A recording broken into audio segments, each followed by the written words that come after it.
Okay, this is the video that I just told you about. If you're not watching this in order, that's a little bit confusing. But this is the phone that I chose to replace my Cat S22 Flip that I really, really love.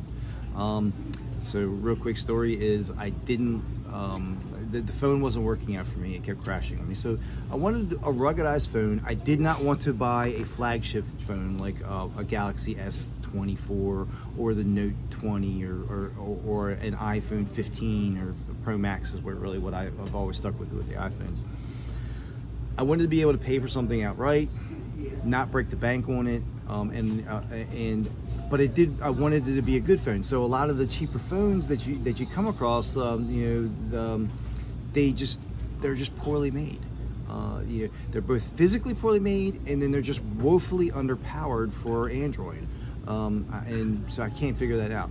So while I was looking for a ruggedized phone, I was considering the smart version of Cats because they look nice, and somebody said there was one with a FLIR camera on it, which I thought was really, really cool. But I already have a FLIR for here, so I don't really need that in a phone.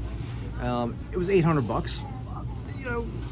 It's still reasonable. It's not the $1,500 to $2,500 for a flagship phone, but definitely having that FLIR camera would have been a cool thing.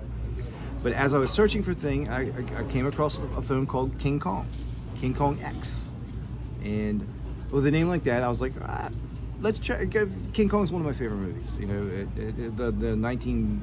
The 33 King Kong, all the way up to the most recent ones. They've all been really good movies, like Godzilla movies. So they're I'm a nerd like that. So all right, I'll give a look at it. There's a reason why this thing is called King Kong, and it lives up to it. So without any further ado, this is the King Kong X. This is the back side of it. This is the front side of it. This phone on Amazon retailed for $389 with taxes, or maybe it's $381. I forget with taxes. But under $400, you get a 16 gigabyte system partition, 250 gigs of internal memory, and then you can expand it out to 1 terabyte with an SD card. It runs on T-Mobile, which I'm using, US Mobile, which uses T-Mobile as their back end. Yeah, they're making smoothies next door.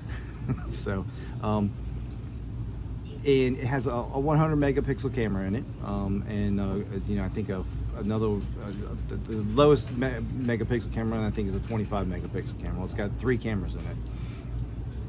Plus the front facing. It's a fantastic phone. But this phone, what makes this so special, and this is what it has, 2 things in it that I always wanted on the phone. One is right here. This has got the back. The loudspeaker is built into the back of it. Traditionally, iPhones right here, Samsung's right here. What makes this important is that when I go to turn something on or I want to listen to some music and I lay this flat on the table, the sound bounces off and it actually amplifies the sound. So you can get even more sound. Great, and it sounds fantastic. When you're just listening to music and you throw this on, or you're listening to a YouTube video or something, you throw this down on the table, it gets really, really loud. It's awesome. That's something I've longed for a phone since one of my flip phones that I had. I think I had an LG flip phone that kind of did the same thing back in the day, back when the Razor was really popular, the old Razor, 20 years ago. So that's awesome. But the big thing about this, is the 10,400 milliamp hour battery in this bad boy. It's amazing. So to put this in context, my iPhone 13 Pro Max that I've used and which I absolutely love, my iPhone 13 Pro Max has a 5,400 milliamp hour, or maybe it's a 4,400, I forget, but it's about half the capacity, which is still a beefy battery. But this daggone bad boy is 10,400 milliamp hours. I charged it up. When I got the phone Wednesday, actually I pulled it off the charger. It had 98% charge on it, and that was around midnight, quarter after 12 on Thursday morning. I pulled off. Now here we are today. It is Saturday, and it is almost 12:30. So we're going 24. you know, 2.5 days, 2.5 days, and I still haven't cracked. Where are we at? I'm gonna show you. Look at this cool feature. There we go. I am still at 22%. I still got more to go before I'll go down to about 15, maybe 10%, and then I'll throw this thing on the charge. So I'm gonna get almost 3 full days of normal usage. I haven't used this phone any less than I use any other phone, and I'm getting almost just about 3 days charge out of it. That's phenomenal. You know, that's nuts. No phone has that. Now the sacrifice is that my iPhone 13 Pro Max is 240 grams, pretty beefy. A lot of people don't like that. This is 390 grams. So it's, you know, it's significantly more heavy, and it's noticeable. You pick this up and you're like, wow, that's got some heft. You could literally use this as a weapon and probably knock somebody out with it.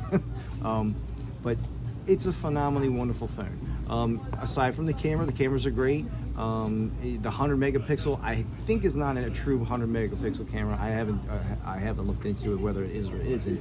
I think my guess is for this price point, they are probably pulling it off with software rather than an actual CCD camera or something like that.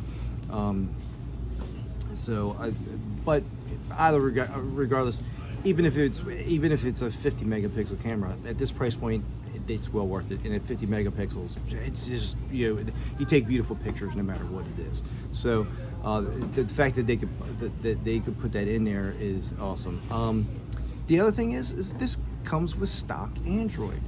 There's no bundled software with it. There's no, you know, special Qbot apps, you know, like you might get with the Cat app. The Cat phone that I was using had a Cat app on it, which got you some, you know, special features or something like that I didn't care about, you know, wallpapers and things like that. And Samsung has their Samsung store instead of the Google store, and you know, they're trying to build this secondary market that doesn't exist on this. This is just stock Android, which I was pleasantly surprised with that. I didn't have to go through and remove any social media apps that I didn't want, you know, no TikTok or Facebook or anything like that. I had to add all that in after I got it. Well, not TikTok because I don't use it. I'm not, you know, a 15-year-old girl. Sorry, Dad. But just, you know, for what you get for under $400, this is where the phone market should be. You get a solid, rock solid phone, great battery performance, great camera, great storage. The value is there, and I can't say enough good about it.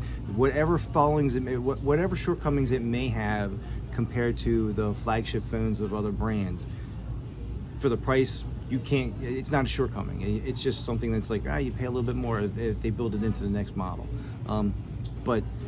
And speaking of which, if you go and you look at the King Kongs, they have the 8s and the 9s. And I looked at the 8s, I think I saw one for $150 for this model, but it was the 8, you know, so the version 8, which is 2 versions behind.